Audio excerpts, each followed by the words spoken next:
खाकी वर्दीला आणि शिक्षकी पेशाला काळीमा फासणाऱ्या दोन घटना पुणे जिल्ह्यातल्या मावळ आणि भंडाऱ्यात घडल्या आहेत। मावळ तालुक्यातील लोहगड विसापूर किल्ला परिसरात पोलीस कर्मचाऱ्यानं 5 वर्षाच्या अल्पवयीन मुलीसोबत अश्लील चाळे करण्याचा प्रकार केला। तर भंडारा नर्सिंग कॉलेजमध्ये विद्यार्थिनींना पास करून देण्यासाठी शिक्षकानेच शरीर सुखाची मागणी केली आहे। पाहूयात काय प्रकार घडलेत।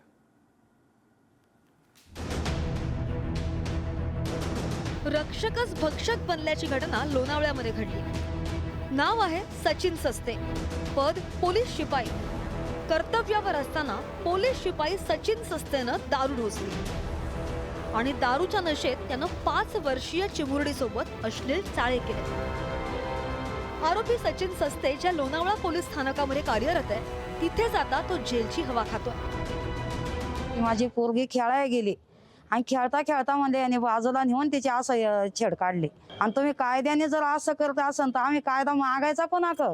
मग आता आमची मागणी एवढीच आहे की त्याला आहे ना शिक्षा मात्र झाली पाहिजे, आमची एवढीच मागणी आहे त्याला। आणि फुल प्यालेला माणूस आणि तुम्ही कायद्यावालेच लोक तुमची खाकी चढून उपयोगच काय त्यांचा सांगा ना मला तुम्ही। आता अशा प्रकारची तक्रार आल्यानंतर एका मुलीला सेक्शुअल असॉल्ट झाल्याचं तक्रार आल्यानंतर आम्ही त्या ठिकाणी गेलो, त्याला ताब्यात घेतलं, त्याची मेडिकल तपासणी केली। फिर्यादीची त्याप्रमाणे फिर्याद घेण्यात आलेली आहे। जी व्हिक्टीम मुलगी आहे तिला पण काही प्रश्न विचारण्यात आले, तिने त्या पद्धतीने सांगितलेलं आहे, त्या पद्धतीने आपण गुन्हा दाखल केलेला आहे। नाताळची सुट्टी असल्यानं पर्यटक विसापूर किल्ल्यावर गर्दी करतात। त्याच पार्श्वभूमीवर पोलीस शिपाई सचिन सस्ते तिथं बंदोबस्तावर होता। मात्र याच सचिन सस्तेनं खाकी वर्दीला काळीमा फासण्याचं कृत्य केलंय। रक्षकच बनला भक्षक। पोलीस शिपाई सचिन सस्ते 25 डिसेंबरला विसापूर किल्ला परिसरामध्ये बंदोबस्तावर होता। किल्ला परिसरातील एका हॉटेलमधून जेवणासाठी तो भाकरी घेऊन गेला। सचिन सस्ते भाकरीचे बिल द्यायला पुन्हा हॉटेलमध्ये आला तेव्हा मात्र तो दारूच्या नशेत होता। हॉटेल परिसरात असलेल्या 5 वर्षीय चिमुरडीवर त्याची नजर पडली। लघुशंकेचा बहाणा करून त्या हॉटेलच्या मागे गेला, चिमुकली सोबत अश्लील चाळे केले। मुलीनं विरोध केला असता तुला चॉकलेट देतो, कोणाला सांगू नकोस असं तो तिला म्हणाला। मात्र घडला सगळा प्रकार मुलीनं आईला सांगितला आणि त्यानंतर सचिन सस्तेचं बिंग फुटलं। या आदिवासी कुटुंबांनी एकमेव आधार असतो तो म्हणजे एक सरकारी खादी जो घालतो आपला पोलीस अधिकारी, त्याच्यावरती त्याचा असलेला संपूर्ण विश्वास। कारण इतर समाज देखील त्यांच्याकडे वेगळ्या नजरेने पाहतो, परंतु हेलगटल्याने करतो आणि ज्याच्यावर विश्वास ठेवायचा त्यांनी जर हे कृत्य केलं तर जाणार कुणाकडे आमची लोक।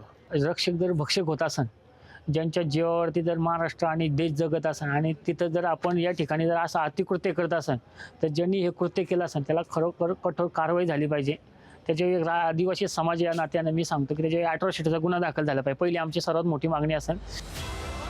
भंडारा नर्सिंग कॉलेजमध्ये शिक्षकी पेशाला काळीमा फासणारा प्रकार घडला। विद्यार्थिनींना पास करून देण्यासाठी शिक्षकानेच शरीर सुखाची मागणी केल्याचं उघडकीस आलंय। संबंधित विद्यार्थिनीनं घडलेली घटना आपल्या पालकांना सांगितल्यानंतर पालकांनी महाविद्यालयात येऊन शिक्षकाला चोप दिलाय। या शिक्षकानं 5 ते 6 मुलींना व्हॉट्सअपवर मेसेज करून शरीर सुखाची मागणी केल्याचं उघड झालंय। इतकंच नव्हे तर नराधम शिक्षक विद्यार्थिनींसोबत अश्लील वर्तन सुद्धा करायचा।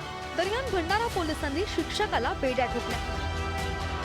प्रिन्सिपाल जे किरण मुरकुट म्हणून आहे, जे इन्चार्ज प्रिन्सिपाल आहेत, त्यांनी त्या मुलींना वेगवेगळ्या प्रकारे मेसेज केलेले आहेत आणि ते मेसेज त्यांनी आपल्या पालकांना दाखवून आज त्यांनी सगळ्यांसमोर सांगितलं की हे आम्हाला मेसेज करून टॉर्चर करतात। त्याला ह्या पदावरून आता तात्काळ मी खाली करत आहे, त्याचा चार्ज मी दुसऱ्याला देत आहे आणि त्याला पुढील कारवाई त्याच्यावरती करण्यात यावी यासाठी मी शासनाला आजच्या आज मी प्रस्ताव सादर करीत आहे।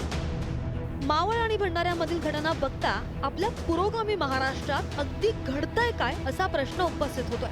ज्या पोलिसांवर तुमच्या आमच्या रक्षणाची जबाबदारी आहे तेच आता भक्षक बनल्याचं सचिन सस्तेच्या निमित्तानं समोर आलं। तर ज्या शिक्षकांवर उद्याचं भविष्य घडवण्याची जबाबदारी आहे ते शिक्षक विद्यार्थिनींचं भविष्य खराब करत असल्याचं भंडाऱ्यामध्ये उघड झालं।